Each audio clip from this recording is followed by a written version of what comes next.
John and the Ghosts.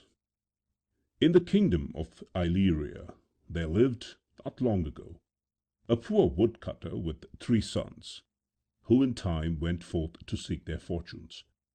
At the end of 3 years they returned by agreement to compare their progress in the world. The eldest had become a lawyer, and the second a merchant, and each of these had won riches and friends. But John, the youngest, who had enlisted in the army, could only show a cork leg and a medal. "You have made a bad business of it," said his brothers. "Your medal is worthless except to a collector of such things, and your leg a positive disadvantage. Fortunately, we have influence, and since you are our brother, we must see what we can do for you." Now the king of Illyria lived at that time in his capital, in a brick palace at the end of the great park. He kept this park open to all, and allowed no one to build in it. But the richest citizens, who were so fond of their ruler that they could not live out of his sight, had their houses just beyond the park, in the rear of the palace, on a piece of ground which they called Palace Gardens. The name was a little misleading, for the true gardens lay in front of the palace, where children of all classes played among the trees and flower beds and artificial ponds, and the king sat and watched them, because he took delight in children, and because the sight of them cheered his only daughter, who had fallen into a deep melancholy. But the rich citizens clung to it, for it gave a pleasant neighborly air to their roadway, and showed what friendliness there was between the monarch of Illyria and his people. At either end you entered the roadway, if you were allowed, by an iron gate, and each gate had a sentry box beside it, and a tall beadle and a notice board to save him the trouble of explanation. The notice ran, "Private.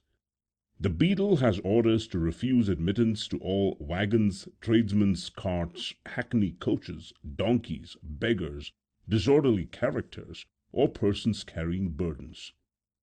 A sedentary life had told so severely upon one of the two beadles that he could no longer enter his box with dignity or read his newspaper there with any comfort. He resigned, and John obtained the post by his brother's interest, in spite of his cork leg. He had now a bright green suit with scarlet pipings, a gold-laced hat, a fashionable address, and very little to do. But the army had taught him to be active, and for lack of anything better he fell into deep thinking. This came near to bringing him into trouble. One evening he looked out of his sentry box and saw a mild and somewhat sad-featured old gentleman approaching the gate. "No admittance," said John. "Tut, tut," said the old gentleman. "I'm the king." John looked at the face on his medal, and sure enough there was a resemblance. "But all the same, your majesty carries a burden." Here he pointed to the notice board. "And the folks along this road are mighty particular." The king smiled, and then sighed heavily. "It's about the princess, my daughter," said he. "She has not smiled for a whole year." "I'll warrant I'd make her," said John. "I'll warrant you could not," said the king. "She will never smile again until she is married." "Then," answered John, speaking in a humble way, as becomes me, "why the dickens alive don't you marry her up and get done with it?" The king shook his head. "There's a condition attached," said he. "Maybe you have heard of the famous haunted house in Ponsonby Square." "I've always gone by the spelling and pronounced it Punsonby," said John. "Well, the condition is that every suitor for my daughter's hand must spend a night alone in the house, and if he survives and is ready to persevere with his wooing, he must return a year later with his bride and spend the night of his marriage there." "And very handy," said John, "for there's a wedding cake shop at the corner." The king sighed again. "Unhappily, none survive. 155 have undertaken the adventure, and not a man of them but has either lost his wits or run for it." "Well," said John, I've been afraid of a great many men." "That's a poor confession for a soldier," put in the king, "when they all happen to come at me together. But I've never yet met the ghost that could frighten me, and if your majesty will give me the latchkey, I'll try my luck this very night." It could not be done in this free and easy way. But at 8 o'clock, after John had visited the palace and taken an oath in the princess's presence, which was his first sight of her, he was driven down to the house beside the Lord Chamberlain, who admitted him to the back front hall, and slamming the door upon him, scuttled out of the porch as quickly as possible and into his brougham. John struck a match, and as he did so, heard the carriage roll away. The walls were bare, and the floor and great staircase ahead of him carpetless. As the match flickered out, he caught a glimpse of a pair of feet moving up the stairs. That was all, only feet. "I'll catch up with the calves on the landing, maybe," said he, and striking another match, he followed them up. The feet turned aside on the landing, and led him into a room on the right. He paused on the threshold, drew a candle from his pocket, lit it, and stared about him. The room was of great size, bare and dusty, with crimson hangings, gilt panels, and one huge gilt chandelier, from which and from the ceiling and cornice long cobwebs trailed down like creeping plants. Beneath the chandelier a dark smear ran along the boards. The feet crossed it towards the fireplace, and as they did so, John saw them stained with blood. They reached the fireplace and vanished. Scarcely had this happened before the end of the room opposite the window began to glow with an unearthly light. John, whose poverty had taught him to be economical, promptly blew out his candle. A moment later, two men entered, bearing a coffin between them. They rested it upon the floor, and seating themselves upon it, began to cast dice.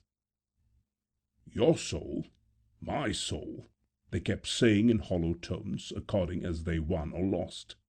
At length one of them, a tall man in a powdered wig, with a face extraordinarily pale, flung a hand to his brow, rose and staggered from the room. The other sat waiting and twirling his black moustache with an evil smile. John, who by this time had found a seat in a far corner, thought him the most poisonous-looking villain he had ever seen. But as the minutes passed and nothing happened, he turned his back to the light and pulled out a penny dreadful. His literary taste was shocking, and when it came to romance, he liked the incidents to follow one another with great rapidity.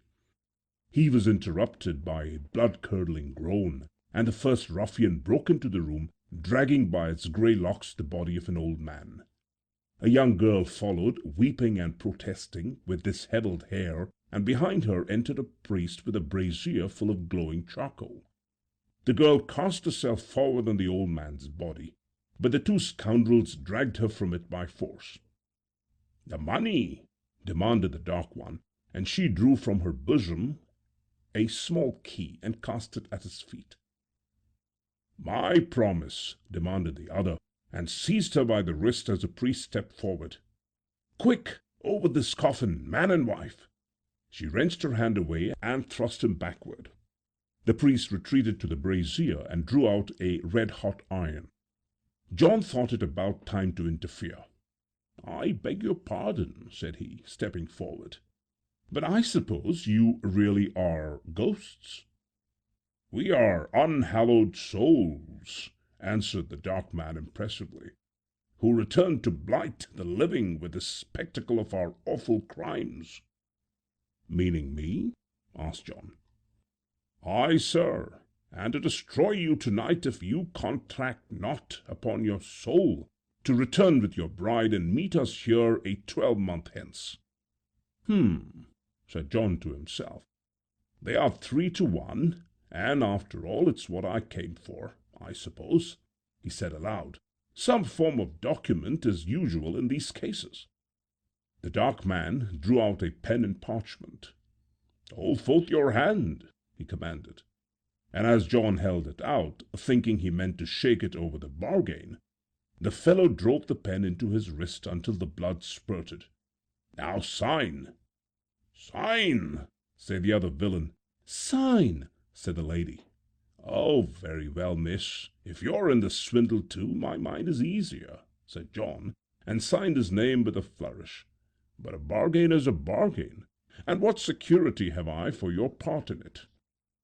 "Our signature," said the priest terribly, at the same moment pressing his branding iron into John's ankle. A smell of burnt cork arose as John stooped and clapped his hand over the scorched stocking.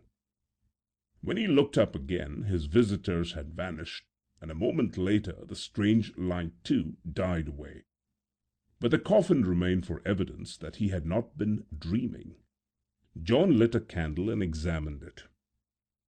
"Just the thing for me," he exclaimed, finding it to be a mere shell of pine boards and loosely nailed together and painted back.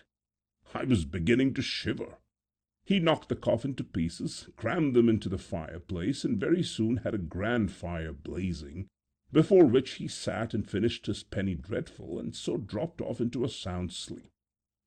The Lord Chamberlain arrived early in the morning, and finding him stretched there, at first broke into lamentations over the fate of yet another personable young man, but soon changed his tune when John sat up and, rubbing his eyes, demanded to be told the time. "But are you really alive? We must drive back and tell his Majesty at once." "Stay a moment," said John. "There's a brother of mine, a lawyer, in the city. He will be arriving at his office about this time, and you must drive me there, for I have a document here of a sort and must have it stamped to be on the safe side." So into the city he was driven besides the Lord Chamberlain, and there had his legs stamped and filed for reference, and having purchased another, was conveyed to the palace, where the king received him with open arms. He was now a favoured guest at court, and had frequent opportunities of seeing and conversing with the princess, with whom he soon fell deeply in love. But as the months passed and the time drew near for their marriage, he grew silent and thoughtful, for he feared to expose her, even in his company, to the sights he had witnessed in the haunted house. He thought and thought, until one fine afternoon he snapped his fingers suddenly, and after that went about whistling. A fortnight before the day fixed for the wedding, he drove into the city again, but this time to the office of his other brother, the merchant. "I want," he said, "a loan of £1,000. "Nothing easier," said his brother. "Here are 850. Of the remainder I shall keep 50 as interest for the first year at 5%, and the odd 100 should purchase a premium of insurance for £2,000, which I will retain as security against accidents." This seemed not only fair but brotherly. John pocketed his £850, shook his creditor affectionately by the hand, and hurried westward. The marriage was celebrated with great pomp, and in the evening the king, who had been shedding tears at intervals throughout the ceremonies, accompanied his daughter to the haunted house. The princess was pale.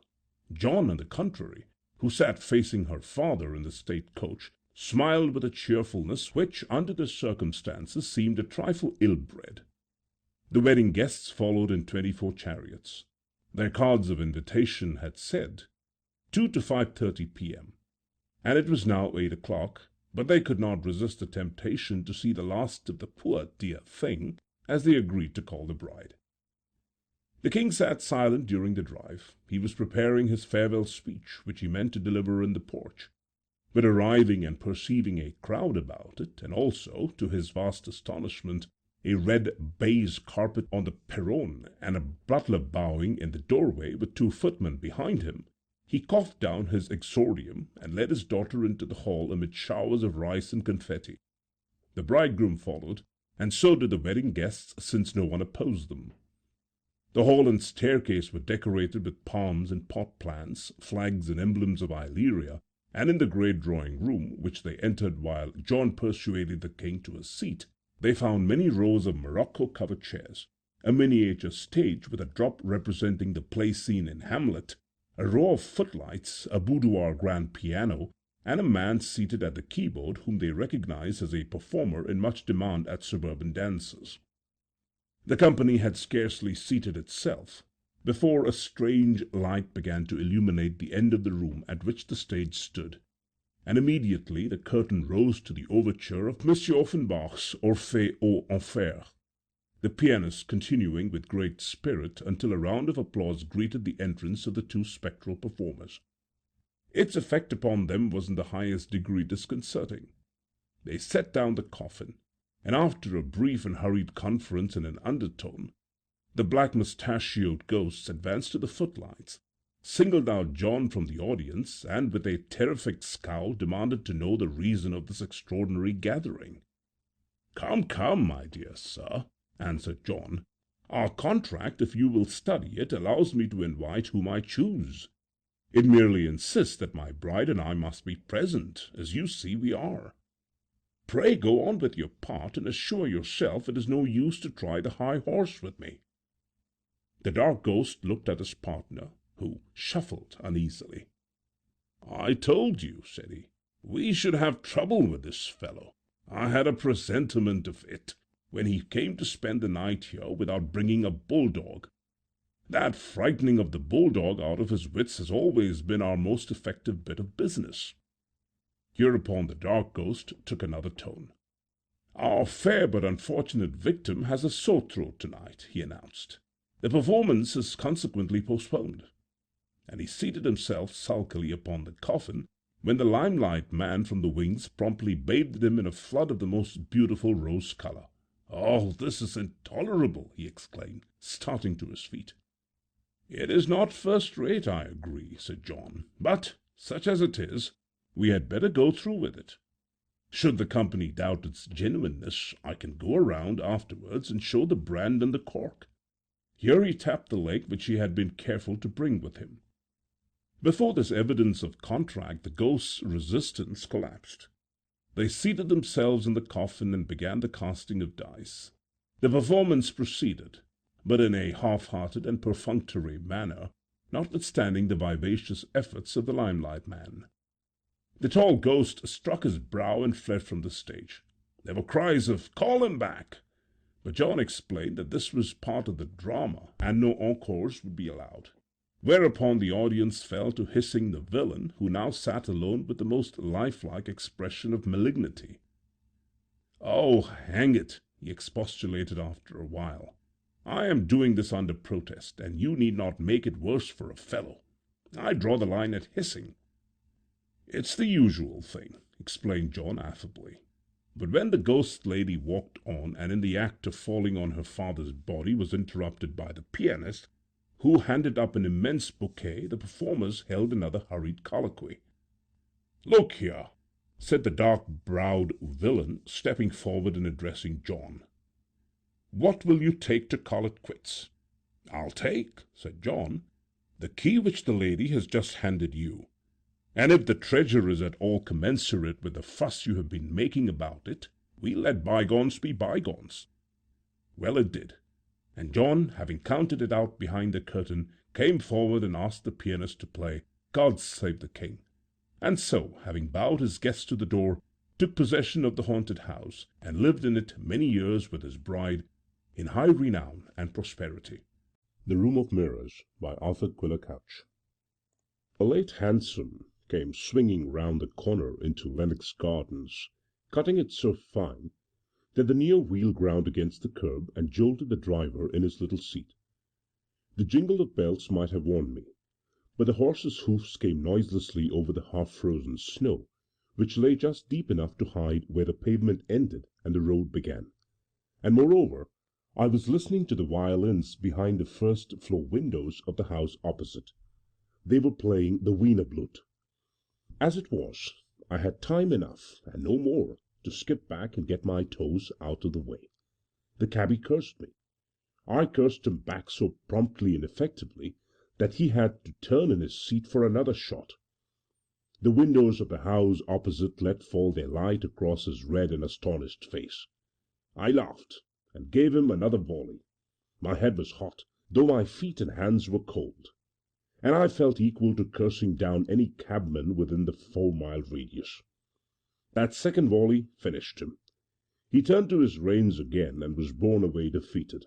the red eyes of his lamps peering back at me like an angry ferret's. Up in the lighted room shadows of men and women crossed the blinds, and still the Wiener Blut went forward. The devil was in that waltz. He had hold of the violins and was weaving the air with scents and visions, visions of Ascot and Henley, green lawns, gay sunshades, midsummer heat, cool rivers flowing, muslins rippled by light breezes, running horses in silken jackets, white tables heaped with roses and set with silver and crystal, jewelled fingers moving in the soft candle light, bare necks bending, diamonds, odors, bubbles in the wine, blue water and white foam beneath the leaning shadow of sails, hot air flickering over stretches of moorland, blue again, Mediterranean blue, long facades, the din of bands and King Carnival parading beneath showers of blossom. And all this noise and warmth and scent and dazzle flung out into the frozen street for a beggar's portion. I had gone under. The door of the house opposite had been free to me once, and not 6 months ago, freer to me perhaps than to any other. Did I long to pass behind it again? I thrust both hands into my pocket for warmth, and my right hand knocked against something hard. Yes, just once. Suddenly the door opened. A man stood on the threshold for a moment while the butler behind him arranged the collar of his fur overcoat. A high light in the portico flung the shadows of both down the crimson-laid carpet on the entrance steps. Snow had fallen and covered the edges of the carpet, which divided it like a cascade of blood pouring from the hall into the street. And still overhead the Wiener Blut went forward. The man paused in the bright portico, his patent leather boots twinkling under the lamp's rays on that comfortable carpet. I waited, expecting him to whistle for a hansom, but he turned, gave an order to the butler, and stepping briskly down into the street made off eastwards. The door closed behind him. He was the man I most hated in the world. If I had longed to cross the threshold a while back, it was to seek him, and for no other reason. I started to follow him, my hands still in my pockets. The snow muffled our footfalls completely, for as yet the slight northeast wind had frozen but the thinnest crust of it. He was walking briskly, as men do in such weather, but with no appearance of hurry. At the corner of Sloane Street he halted under a lamp, pulled out his watch, consulted it, and lit a cigarette, then set off again up the street towards Knightsbridge. This halt of his had let me up within 20 paces of him. He never turned his head, but went on presenting me his back, a target not to be missed. Why not do it now? Better now and here than in a crowded thoroughfare. My right hand gripped the revolver more tightly. No, there was plenty of time, and I was curious to know what had brought Gervase out at this hour, why he had left his guests or his wife's guests to take care of themselves, why he chose to be trudging afoot through this infernally unpleasant snow. The roadway in Sloane Street was churned into a brown mass like chocolate, but the last bus had rolled home and left it to freeze in peace. Halfway up the street I saw Gervase meet and pass a policeman, and altered my own pace to a lagging walk. Even so, the fellow eyed me suspiciously as I went by, or so I thought, and guessing that he kept a watch on me, I dropped still further behind my man. But the lamps were bright at the end of the street, and I saw him turn to the right by the great drapery shop at the corner. Once past this corner, I was able to put on a spurt. He crossed the roadway by the Albert Gate, and by the time he reached the park railings, the old distance separated us once more. Halfway up the slope he came to a halt by the stone drinking trough, and, flattening myself against the railings, I saw him try the thin ice in the trough with his fingertips, but in a hesitating way, as if his thoughts ran on something else, and he scarcely knew what he did or why he did it. It must have been half a minute before he recovered himself with a shrug of his shoulders, and plunging both hands deep in his pockets, resumed his pace. As we passed Hyde Park Corner, I glanced up at the clock there. The time was between 1/4 and 10 minutes to 1. At the entrance of Down Street he turned aside again, and began to lead me a zigzag dance to the quiet thoroughfare, and I followed, still to the tune of the Wiener Blut. But now, at the corner of Charles Street, I blundered against another policeman who flashed his lantern in my face, stared after Gervase, and asked me what my game was. I demanded innocently enough to be shown the nearest way to Oxford Street, and the fellow, after pausing a moment to chew his suspicions, walked with me slowly to the southwest corner of Berkeley Square and pointed northwards. "That's your road," he growled. "Straight on, and don't you forget it." He stood and watched me on my way, nor did I dare to turn aside until well clear of the square. At the crossing of Davies and Grosvenor Streets, however, I supposed myself safe, and halted for a moment. From the shadow of a porch at my elbow, a thin voice accosted me. "Kind gentleman." "Eh?"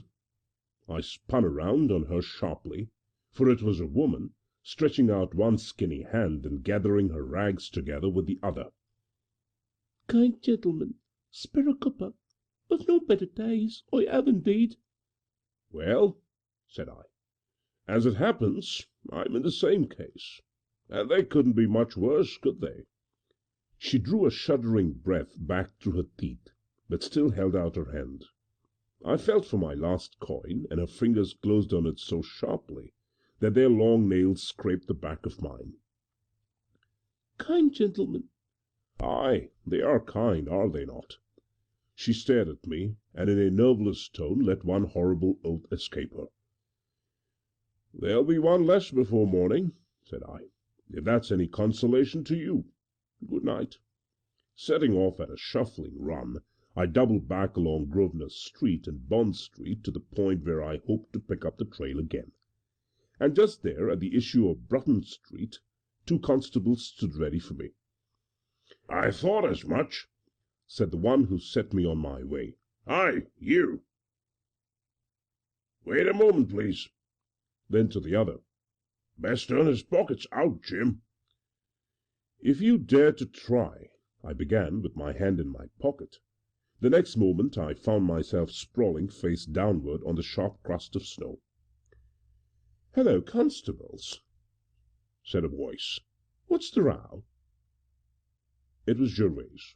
He had turned leisurely back from the slope of Conduit Street and came strolling down the road with his hands in his pockets. "This fellow, sir. We have reason to think he was following you." "Quite right," Gervase answered cheerfully. "Of course he was." "Oh, if you knew it, sir?" "Certainly I knew it. In fact, he was following at my invitation." "What for did he tell me a lie, then?" grumbled the constable, chapfallen. I had picked myself up by this time and was wiping my face. "Look here," I put in, "I asked you the way to Oxford Street, that and nothing else." And I went on to summarize my opinion of him. "Oh, it's you can swear a bit," he growled. "I heard you just now." "Yes," Gervase interposed suavely, drawing the glove from his right hand and letting flash a diamond finger ring in the lamplight. "He is a bit of a beast, policeman, and it's not for the pleasure of it that I want his company." A sovereign passed from hand to hand. The other constable had discreetly drawn off a pace or two. "All the same, it's a room go." "Yes, isn't it?" Gervase assented in his heartiest tone. "Here is my card, in case you're not satisfied." "If you're satisfied, sir." "Quite so. Good night." Gervase thrust both hands into his pockets again and strode off. I followed him with a heart hotter than ever, followed him like a whipped cur, as they say. Yes, that was just it. He who had already robbed me of everything else had now kicked even the pedestal from under me as a figure of tragedy. 5 minutes ago I had been the implacable avenger tracking my unconscious victim across the city. Heaven knows how small an excuse it was for self-respect, but one who has lost character may yet chance to catch a dignity from circumstances. And to tell the truth, for all my desperate earnestness, I had allowed my vanity to take some artistic satisfaction in the sinister chase. It had struck me, shall I say, as an effective ending, nor had I failed to note that the snow lent it a romantic touch. And behold, the unconscious victim knew all about it and had politely interfered with a couple of unromantic bobbies threatening the performance by tumbling the stalking avenger into the gutter. They had knocked my tragedy into harlequinade as easily as you might bash in a hat, and my enemy had refined the cruelty of it by coming to the rescue and ironically restarting the poor play on lines of comedy.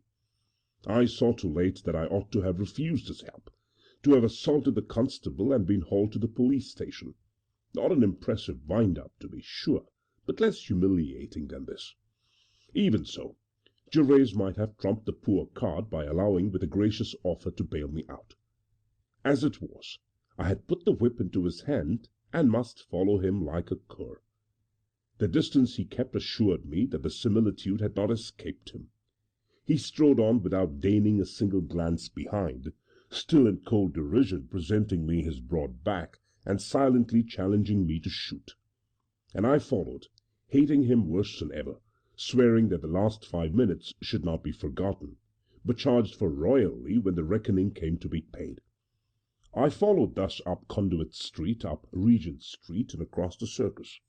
The frost had deepened, and the mud in the roadway crackled under our feet. At the Circus I began to guess, and when Gervase struck off into Great Portland Street, and thence by half a dozen turnings northward by east, I knew to what house he was leading me. At the entrance of the side street in which it stood he halted and motioned me to come close. "I forget," he said with a jerk of his thumb, "if you still have entry. These people are not particular, to be sure." "I have not," I answered, and felt my cheeks burning. He could not see this, nor could I see the lift of his eyebrows as he answered. "Ah, I hadn't heard of it. You'd better step round by the Mews, then. You know the window, the one which opens into the passage leading to Pollock Street. Wait there. It may be 10 minutes before I can open." I nodded. The house was a corner one, between the street and a by-lane tenanted mostly by cabmen, and at the back of it ran the mews where they stabled their horses.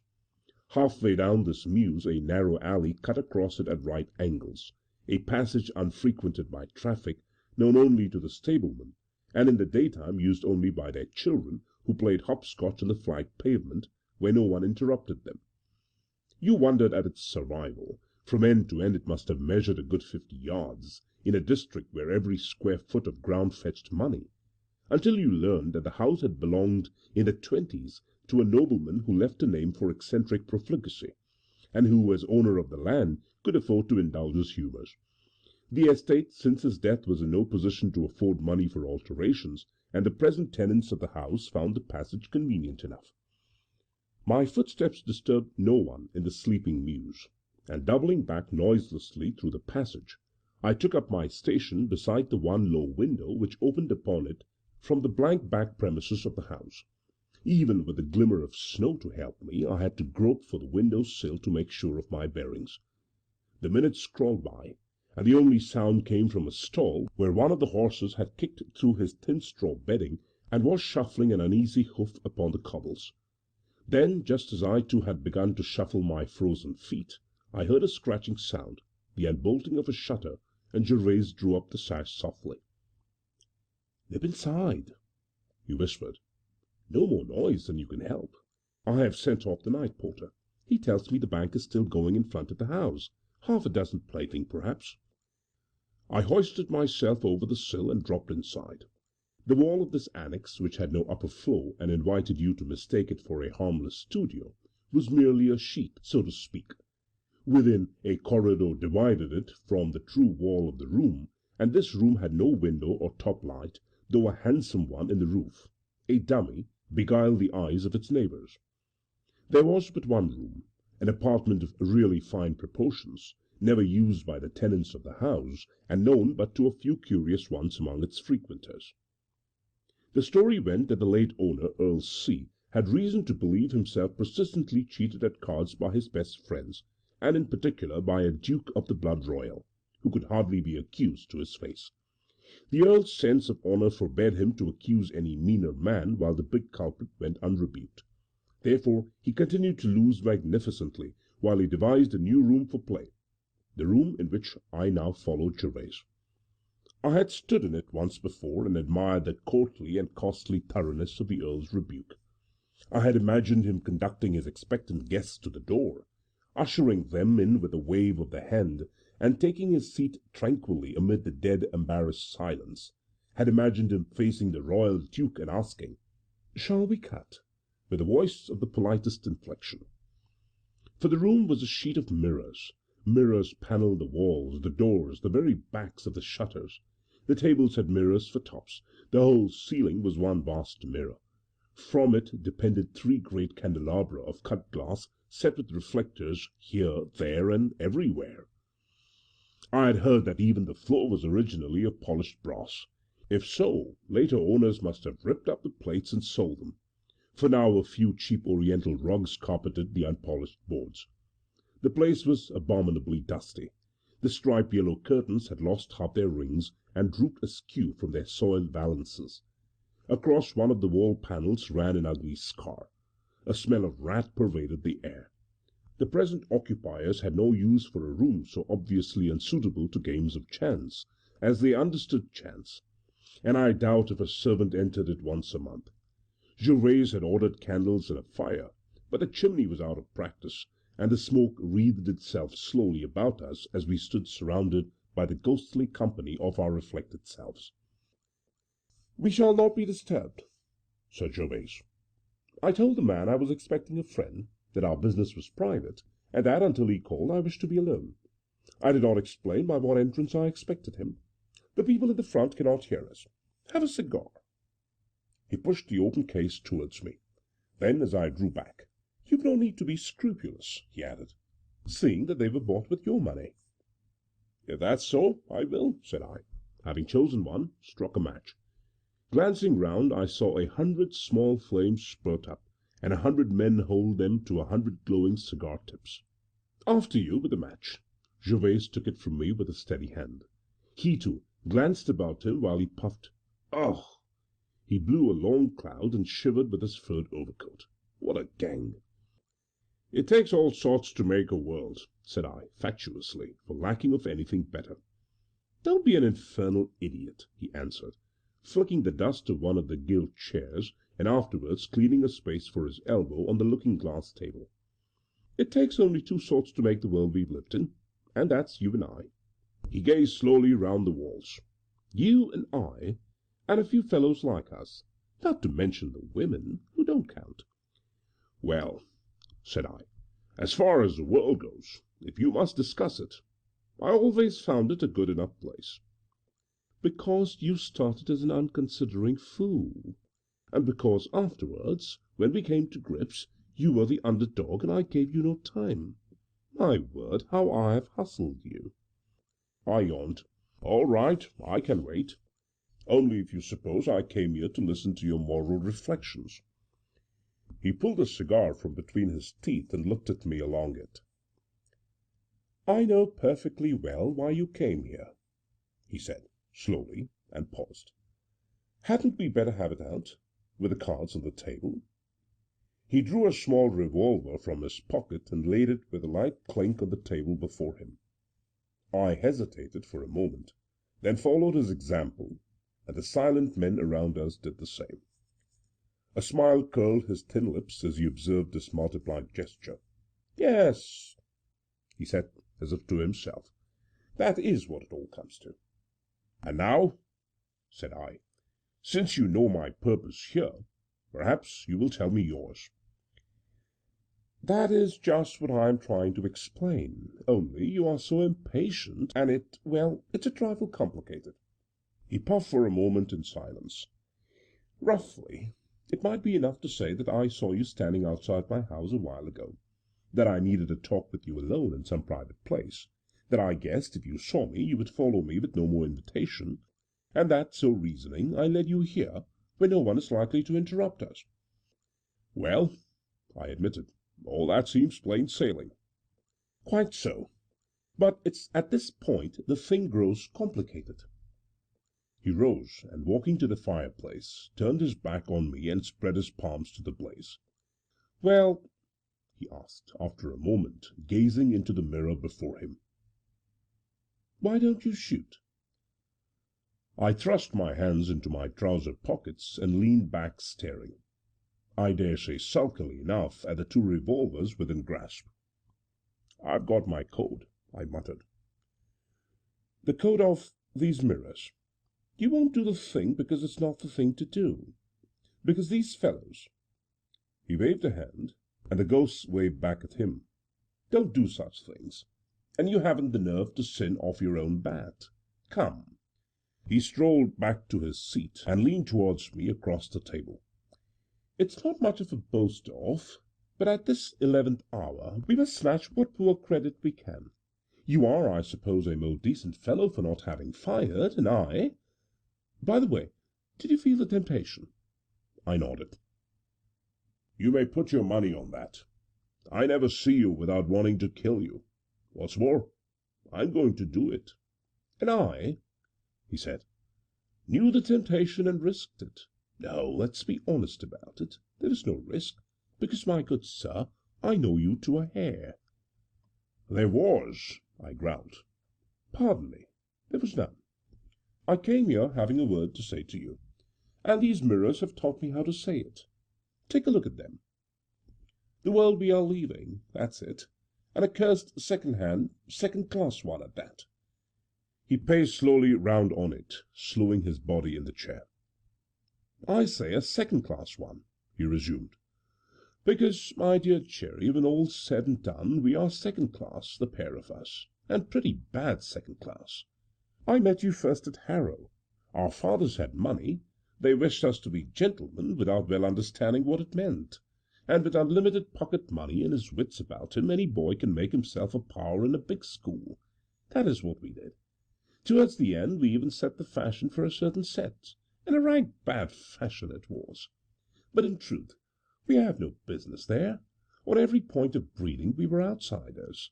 I suspect it was a glimmering consciousness of this that made us hate each other from the first.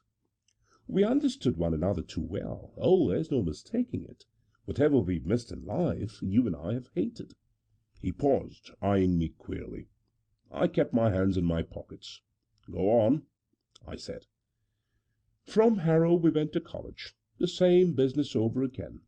We drifted, of course, into the same set, for already we had become necessary to each other. We set the pace of that set, were its apparent leaders. But in truth we were alone, you and I, as utterly alone as two shipwrecked men on a raft. The others were shadows to us.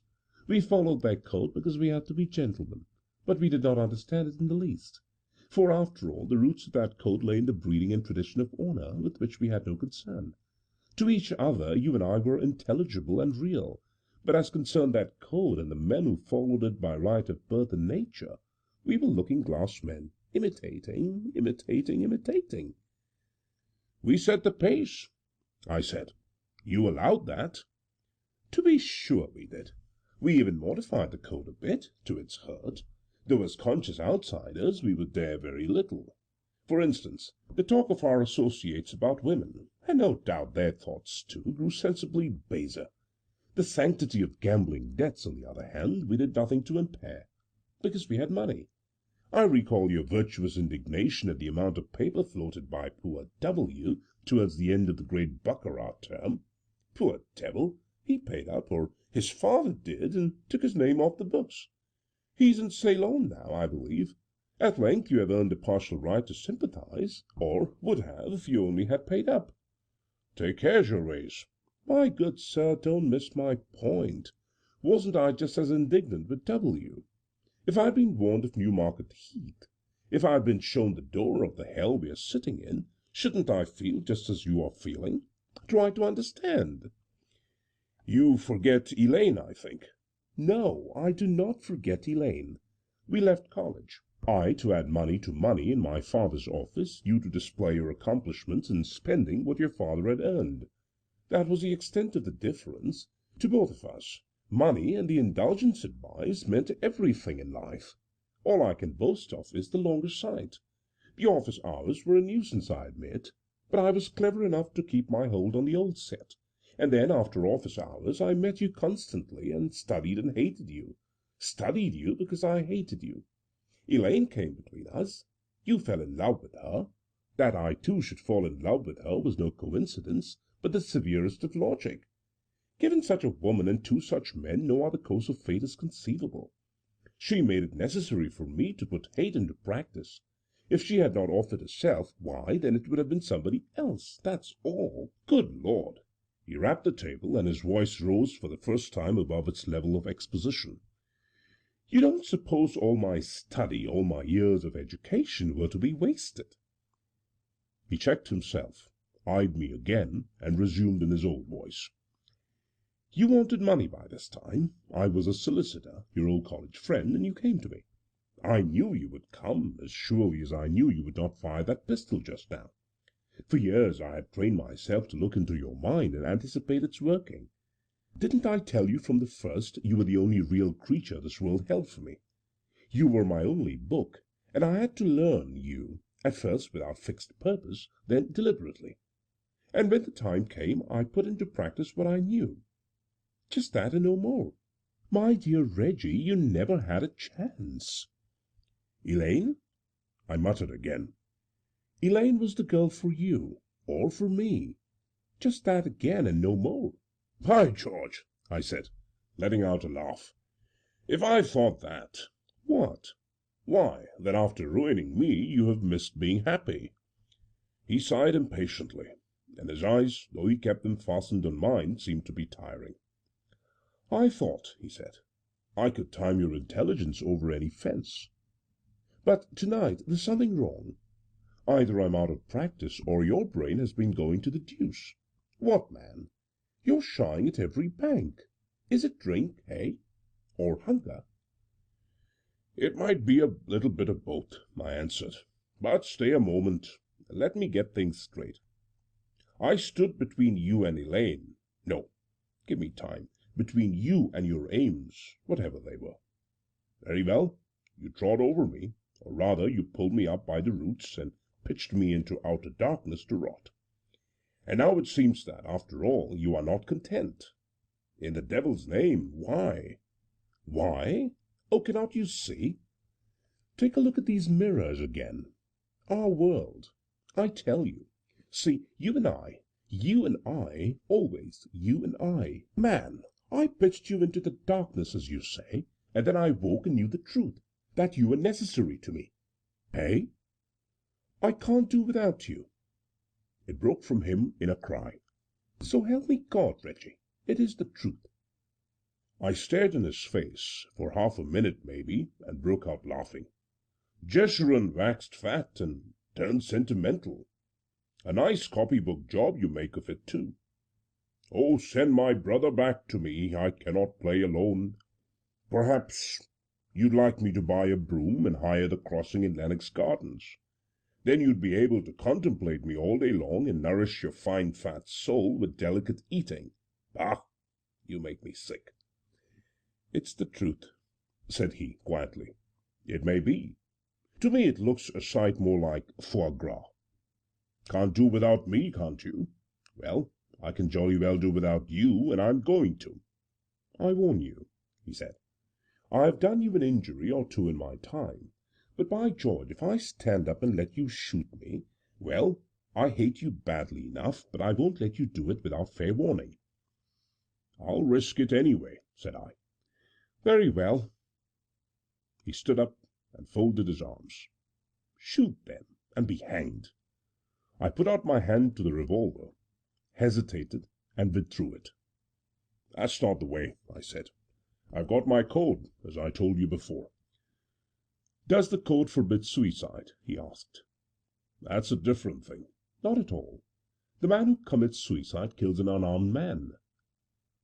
But the unarmed man happens to be himself. Suppose that in this instance your distinction won't work. Look here, he went on, as I pushed back my chair impatiently. I have one truth more for you. I swear I believe that what we have hated, we two, is not each other, but ourselves and our own likeness. I swear I believe we two have so shared natures in hate that no power can untwist and separate them to render each his own. But I swear also, I believe that if you lift that revolver to kill, you will take aim not at me, but by instinct at a worse enemy. yourself, vital in my heart. You have some pretty theories tonight, I sneered. Perhaps you'll go on to tell me which of us two has been Elaine's husband, feeding daintily in Lennox Gardens, clothed in purple and fine linen, while the other— He interrupted me by picking up the revolver and striding to the fireplace again. So be it, since you will have it so, kill me, he added with a queer look, and perhaps you may go back to Lennox Gardens and enjoy all these things in my place. I took my station. Both revolvers were levelled now. I took sight along mine at his detested face. It was white, but curiously eager, hopeful even. I lowered my arm, scanning his face still, and still scanning it, set my weapon down on the table. I believe you are mad, said I. But one thing I see, that mad or not, you're in earnest. For some reason you want me to kill you. Therefore, that shall wait. For some reason it is torture to you to live and do without me.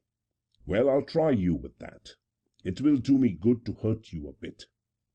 I slipped the revolver into my pocket and tapped it. Though I don't understand them, I won't quarrel with your sentiments so long as you suffer from them. When that fails, I'll find another opportunity for this. Good night. I stepped to the door. Reggie! I shut the door on his cry, crossed the corridor, and, climbing out through the window, let myself drop into the lane. As my feet touched the snow, a revolver shot rang out in the room behind me. I caught at the frozen sill to steady myself, and crouching there I listened. Surely the report must have alarmed the house. I waited for the sound of footsteps, waited for 3 minutes, perhaps longer. None came. To be sure, the room stood well apart from the house, but it was incredible that the report should have awakened no one. My own ears still rang with it. Still no footsteps came. The horse in the stable close by was still shuffling his hoof on the cobbles. No other sound. Very stealthily I hoisted myself up on the sill again, listened, dropped inside, and tiptoed my way to the door. The candles were still burning in the room of mirrors, and by the light of them, as I entered, Gervase stepped to meet me. "Ah, it's you," I stammered. "I heard, that is, I thought—" And with that I saw, recognized with a catch of the breath, that the figure I spoke to was not Gervase, but my own reflected image, stepping forward with pale face and ghastly from a mirror. Yet a moment before I could have sworn it was Gervase. Gervase lay stretched on the hearthrug with his hand towards the fire. I caught up a candle and bent over him. His features were not to be recognized. As I straightened myself up with the candle in my hand, for an instant those features, obliterated in the flesh, gazed at me in a ring, 100 times repeated behind 100 candles, and again, at a second glance, I saw that the face was not Gervase's, but my own. I set down the candle and made off, closing the door behind me. The horror of it held me by the hair, but I flung it off and pelted down the lane and through the mews. Once in the street, I breathed again, pulled myself together, and set off at a rapid walk southwards, but not clearly knowing whither. As a matter of fact, I took the line by which I had come, with the single difference that I made straight to Berkeley Square through Bruton Street. I had, I say, no clear purpose in following this line rather than another. I had none for taking Lennox Gardens on the way to my squalid lodgings in Chelsea. I had a purpose, no doubt, but will swear it only grew definite as I came in sight of the lamp still burning beneath Gervase's portico. There was a figure, too, under the lamp, the butler, bending there and rolling up the strip of red carpet. As he pulled its edges from the frozen snow, I came on him suddenly. "Oh, it's you, sir." He stood erect, and with the air of a man infinitely relieved. "Gervase?" The door opened wide, and there stood Elaine in her ball gown, a-glitter with diamonds. "Gervase, dear, where have you been? We've been terribly anxious." She said it, looking straight down on me, who stood in my tattered clothes in the full glare of the lamp. And then I heard the butler catch his breath, and suddenly her voice trailed off in wonder and pitiful disappointment.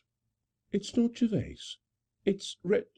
Mr. Travers, I beg your pardon. I thought— But I passed up the steps and stood before her, and said as she drew back, "There has been an accident. Gervase has shot himself." I turned to the butler. "You had better run to the police station. Stay, take this revolver.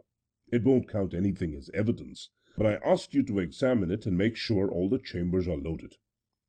A thud in the hall interrupted me. I ran in and knelt beside Elaine, and as I stooped to lift her, as my hand touched her hair, this was the jealous question on my lips: "What has she to do with it? It is I who cannot do without him, who must miss him always."